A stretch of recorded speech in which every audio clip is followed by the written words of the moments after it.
Hello friends, मी अश्विनी गावडे तुम्हा सर्वांचं माझ्या यूट्यूब चॅनलमध्ये स्वागत करत आहे, ज्याचं नाव आहे स्टोरी ऑफ द पॅशन. आपण ऐकत आहोत भेट तुझी माझी. परीच्या बाबांनी परीचं लग्न मनोहर राठीच्या मुलाशी ठरवलं. घरात लग्नाची तयारी सुरू होती. परी मात्र शांतच होती. परी, तू खरंच लग्न करणार आहेस? गुरु: हो. दुसरा काही ऑप्शन आहे का माझ्याकडे? डॅडने अनुरागला शोधलं, पण तो काही सापडला नाही. मग डॅडने त्याच्या मित्राला शब्द दिला, मी माझ्या कधीही पूर्ण न होणाऱ्या हट्टासाठी त्यांची मान का खाली जायला देऊ? बाबांनी, आपण सगळ्यांनीच त्याला शोधलं, पण त्याचा पत्ता कुठेच सापडला नाही.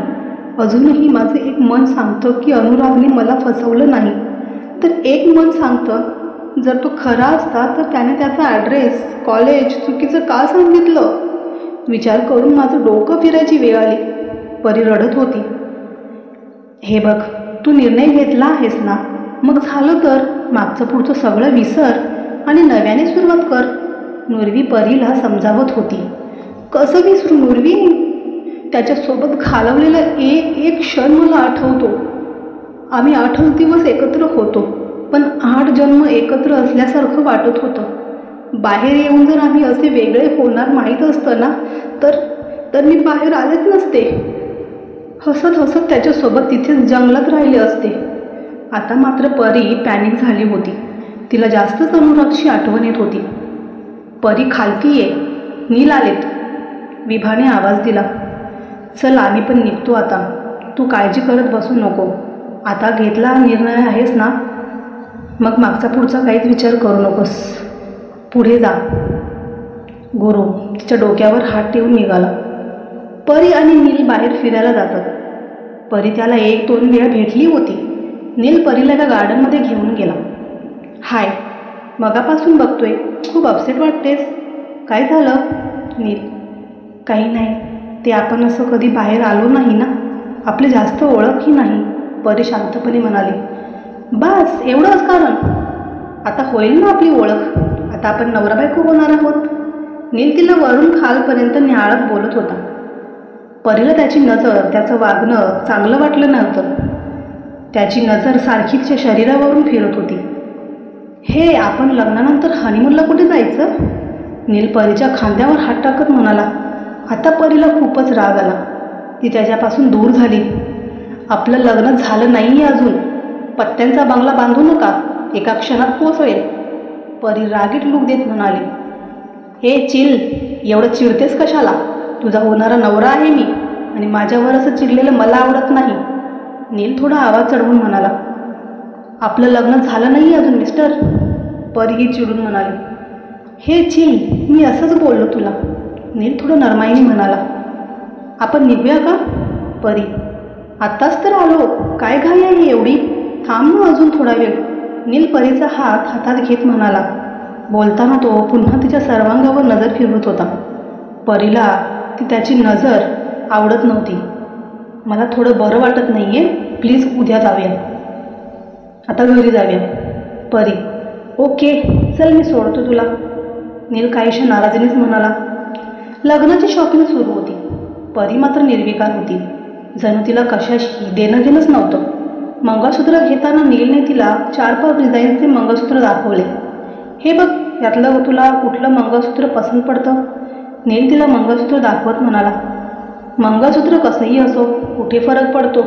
शेवटी तुम्हीच घालणार आहात माझ्या गळ्यात, तुम्हीच पसंत करा. परी पुतळ्यासारखी उभी राहून सांगत होती. हे मंगळसूत्र म्हणजे तिला गळ्यातला फास वाटत होता, जो कधीही आवडला जाईल. मेहंदीचा कार्यक्रम सुरू होता. हॉलमध्ये छान डेकोरेशन केलं होतं.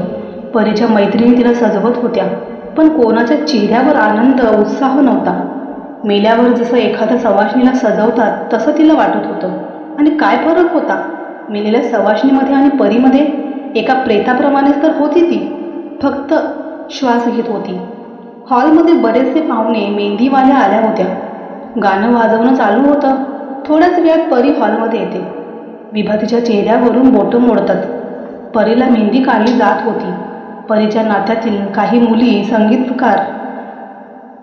संगीतावर थिरकत होत्या. स्वराली, प्रिया, नुरवी शांत बसल्या होत्या. आपल्या मैत्रिणीच्या मनाविरुद्ध सगळं होत असताना त्या कशा नाचणार होत्या? जसजशी मेहंदी काढली जात होती तसतशी परीची अवस्था वाढत होती. डोळ्यातून अविरहित अश्रू वाहत होते. तेवढ्यात एक गाणं लागलं आणि एक लेडीज नाचत होती. त्या गाण्याचे बोल अगदी परीच्या सिच्युएशनला साजेसे होते. ताई, नाव काय लिहू हातावर? मेहंदीवालीने विचारले, पण लक्ष त्या गाण्याकडे होतं. परी जागेवरून उठली आणि त्या गाण्याचे बोल जणू स्वतःचेच समजून बेभान होऊन नाचू लागली. ते बघून सगळे शॉक झाले. परीचे फ्रेंड परीला रडताना बघून तेही रडू लागले. परीला अनुराग दिसतो, जणू तोच तिच्यासाठी गातोय. परी पळत जाऊन त्याला मिठी मारते. अनुराग परीच्या डोळ्यातले अश्रू पुसतो. राधा खाली बसते. नुरवी, प्रिया तिला सावरतात.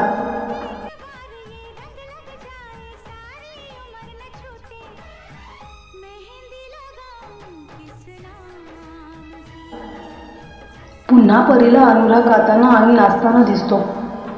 अनुराग जणू तिला सत्य परिस्थिती सांगत होता.